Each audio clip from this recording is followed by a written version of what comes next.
په مسلمان باندې کوم ظلم شروع دی نه موږ او تاسو د هغې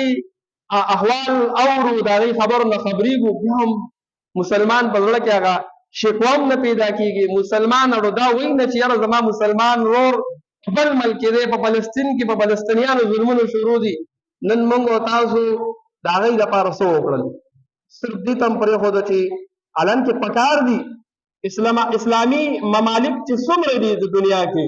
ټولو له غیرت پکار دی، ټولو له غیرت پکار دی چې په خپلو وروڼو باندې ودرېږي، په خپلو خویندو باندې ودرېږي، د خپلو بچیانو باندې ودرېږي چې دا زما مسلمان ورور دی هغه سره ظلم او زیاتې کېږي. زه مسلمان یم زه د مسلمان ملک بادشاه یم زما په لاس کې قوت او طاقت شته زه استعمالولی شم زه یې کولی شم ولې د دې تپوس نه کوم؟ اولن کې څومره وخت وشو د هغې څومره زندګي څومره میاشتې د هغې تېرې شولې د هغې کورونه روان شو مساجد روان شو او هغه مسجد او هغه ځای چې هغې کې انبیا راغلي دي څومره انبیا چې راغلي دي دا ګوره بیت المقدس کې راغلي دي هلته کې پاتې شوي دي د فلسطین په ځمکه باندې هغه مسجد چې هغه قبله اول و بیت المقدس هغه روان شو په هغې باندې چې دوی هغې بمبارۍ کوي هغه مسجد چې رسول الله صلی الله علیه وسلم پکې ټولو انبیاو له جمع ورکړی وه هغه مسجد مسلمان په نن زمانه کې څه کوي دی به کم کردار ادا کوي اوس ما او تا خو فلسطین ته نه شو تللی او نه موږ له حکومت د دې اجازت راکوي نو حکومت دې اجازت ورکړي چې مسلمانان دې ټول جهاد دپاره هلته کې ورشي نو بیا د مسلمانانو غیرت وګوري نو نه خپله کوي نه مسلمان پرېږدي پکار دا دي څومره اسلامي حکومتونه دي بادشاهان دي د هغې ټولو ته دا پکار دي چې کم از کم د خپل مسلمانانو وروڼو تپوس او ما او تا به څه کوو ما تا به موږ او تا به لومړی دا کوو چې دعا به غواړو زموږ حق کې هم دغه پوه شو موږ نور څه نه شو کولی لومړی به څه کوو د خپلو وروڼو دپاره د مظلومو فلسطینیانو دپاره به دعا غواړو چې الله چې کوم قومونه که هغه برطانیه ده که هغه روس دی که هغه امریکا ده ولې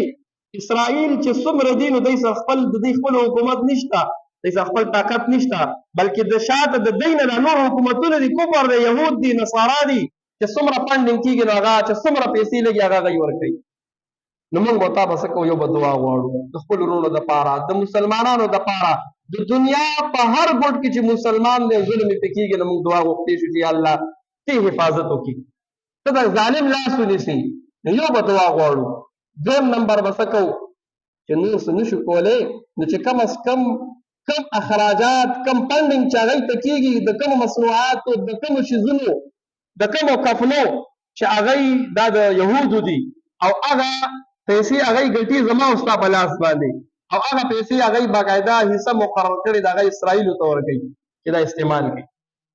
که هغه کوکا کولا شو که هغه پیپسي شو نن ما ته هېڅ خبره چې شي نو بس علما وایي چې بس پیپسي پرېږدئ دا پرېږدئ نو موږ نور څه وکړو دعا غواړو دا خو کولی شو کم از کم چې د اسرائیلو مصنوعات چې څومره دي د هغې نه بایکاټ وکړو ولې زه د هغې یو مددګار جوړېږم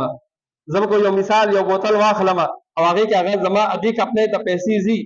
هغه پیسې هغه مدن هغه زما د مسلمان ورور خلاف استعمالوي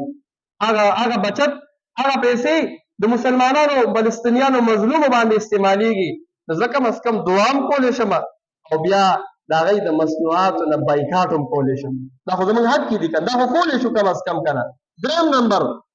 دا خو کولی شو نن سبا میډیا ټوله د هغې په لاس کې ده دا څومره ظلمونه د څو میاشتو نه کېږي نن موږ تاسو وګورو معمولي یو خبره وي چې هغه یې وغواړي د هغه څومره وایرل شي څومره ظلمونه په فلسطینیانو باندې د هغې په مساجدو باندې بمبارۍ کېږي او هغه ویډیوګانې نه چلیږي ولې نه موږ یې نه چلو موږ غواړو نه زموږ زړه کې غم او درد نشته موږ دا نه غواړو چې د هغه ظلم دنیا ته مخې ته کړو کم از کم دا خو کولی شو که نه چې څوک پکې فلمونه شیر کوي او څوک پکې ټکټاکې شیر کوي او څوک پکې څه شیر کوي د هغې په ځای باندې د فلسطینیانو خلاف یو اواز خو اوچتولی شو که نه کم از کم چې دې دا وکړو د میډیا په ذریعې سره خپل مهم وچلو د فلسطین د مسلمانانو سره د مدد فلسطین د مسلمانانو سره د یو ځایوالي دغه رنګې د فلسطین د مسلمانانو سره د ظلم خلاف چې کم از کم دا حربه هم استعمال کړو نو یو دعا وغواړو دویم نمبر د اسرائیلو د مصنوعاتو نه مکمل بایکاټ وکړو دریم نمبر چې په میډیا ذریعې سره چې خپله رانه څومره کوشش کېږي چې د هغې خلاف موږ څه وکړو دا خپله حربه استعمال